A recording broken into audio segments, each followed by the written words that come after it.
Hey, good morning. I guess it's time to give a message here. I'm in a really reflective mood today. Church was really awesome. Heard a message about reaching out to people, especially the stranger.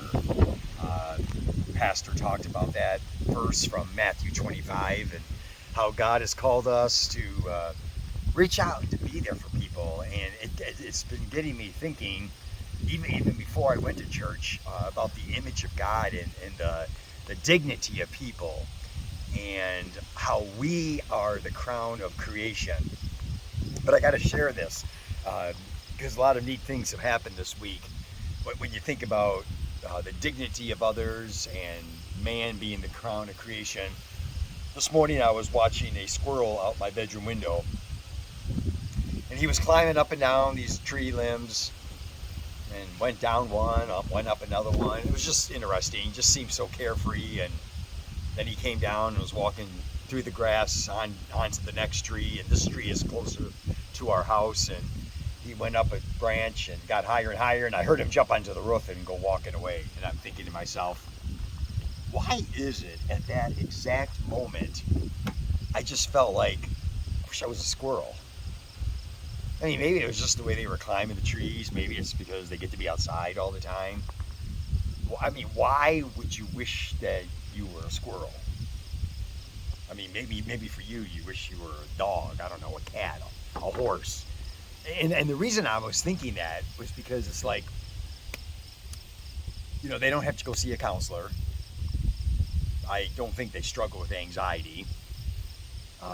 They don't have bills piled up, sitting on their desk or whatever. They don't got to go to work every day. They don't have a truck that doesn't start or no car at all. They don't have health issues. They don't got to go in for an x-ray. They don't have to fight traffic lights.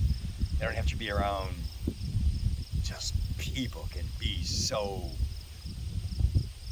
I don't know. Doesn't it just seem like sometimes you just go, man, people are dumb. Man, and I hate feeling that way because we are the crown of creation. I want to read to you Psalm 8, and then I'm going to talk a little bit more about this. Psalm 8.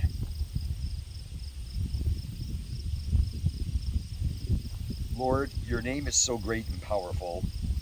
People everywhere see your splendor. Your glorious majesty streams from the heavens, filling the earth with the fame of your name. You have built a stronghold by the songs of babies. Strength rises up with the chorus of singing children. This kind of praise has the power to shut Satan's mouth. Childlike worship will silence the madness of those who oppose you. Look at the splendor of your skies, your creative genius flowing in the heavens. When I gaze at your moon and your stars, mounted like jewels in their settings, I know you are the fascinating artist who fashioned it all. But when I look up and see such wonder and workmanship above, I have to ask this question. Compared to all this cosmic glory, why would you bother with puny mortal man? Or be infatuated with Adam's sons? Yet what honor you have given to men, created only a little lower than Elohim, crowned like kings and queens, with glory and magnificence, you have delegated to them mastery over all that you have made, for the crown of creation, making everything subservient to their authority, placing earth itself under the feet of your image bearers. All the created order and every living thing of the earth, sky, and sea, the wildest beast and all the sea creatures, everything is in submission to Adam's sons. Lord, your name is so great and powerful. People everywhere see your majesty. What glory streams from the heavens, filling the earth with the fame of your name. I love that. We are the crown of creation. I don't really want to be a squirrel. I want to claim the dignity that is mine as a human being created by God in his likeness, in his image. And guess what? That is for everyone. I was reading an article and it was so cool. John Perkins says this. He's quoted in this article.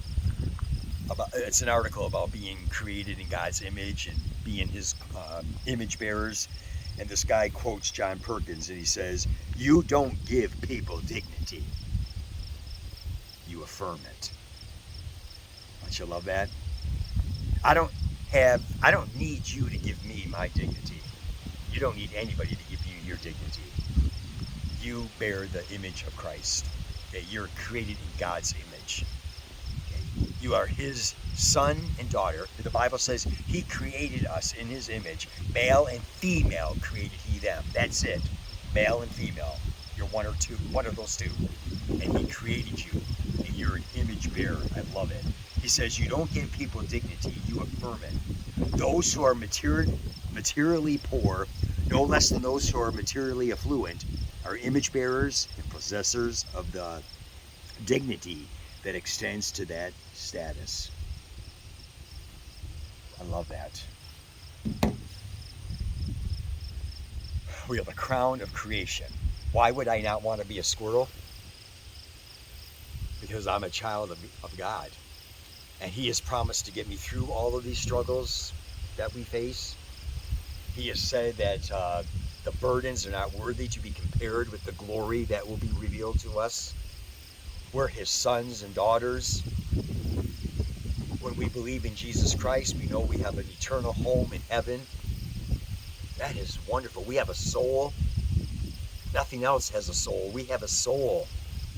Jesus died for that soul. Man, people have, in this week, and then tying this in with the sermon, it's like the pastor was face to face with a guy in the street, and I'm sitting there thinking, I just posted on Facebook a picture of a guy on the street. Man, the lessons that pastors can learn. He learned one, I learned one. I'm sitting there going, man, it's so easy to be judgmental. We don't know his story. Have you walked in his shoes? Do you know what he's going through? How many times has something terrible happened to you and you're like, nobody understands? Man. And then this guy that we got to help. Man, do you know what a couple nights in a hotel did for him? He told me, John, I feel like I got my dignity back. He goes, it's so refreshing just to sleep and to be showered and clean. I couldn't stand the thought of him leaving, so we paid for another week for him. It felt so good to do that. And then to be in church and hear the pastor say, I was a stranger and you took me in. I was naked and you clothed me. I was hungry and you gave me food. Man, this is what we're here for. Because when we do it to the least of these, we're doing it to Jesus. Do it to him. Man, will you help us? Will you be part of the 15-5 ministries? Not giving people dignity, but affirming them of their dignity. That we're here for them. We want to share good news with them. We want to give them hope. This man says he feels hopeful now. He's been working every day at day labor, whatever it's called, people ready. He's got a place to stay. I sit there and I think about sometimes when I'm kind of feeling sorry for myself, I'm like, I want to be a squirrel. At least I'm getting up from my bed where I got to lay down in a comfortable bed with a pillow under my head. I got to shower, I got to eat. Man, think if you didn't have all of that, but you still had your problems to face.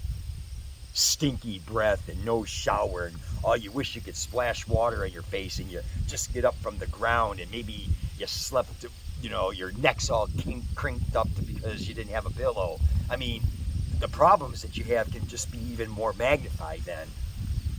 Man, I'm so glad that I've had the opportunity to serve this week. I'm praying for more of them. God is opening up more doors, more conversation is happening, because we want to help affirm the dignity that people have, and even more so, we want to share with them the hope of Jesus Christ. I got to pray with this man, and I'm really excited to see where this is going to go. For the crown of creation, you don't have to dream about being a squirrel. Dream instead about being the man or woman that God has called you to be. This is Pastor John, the outdoor pastor from 15-5 Ministries. Have a great day.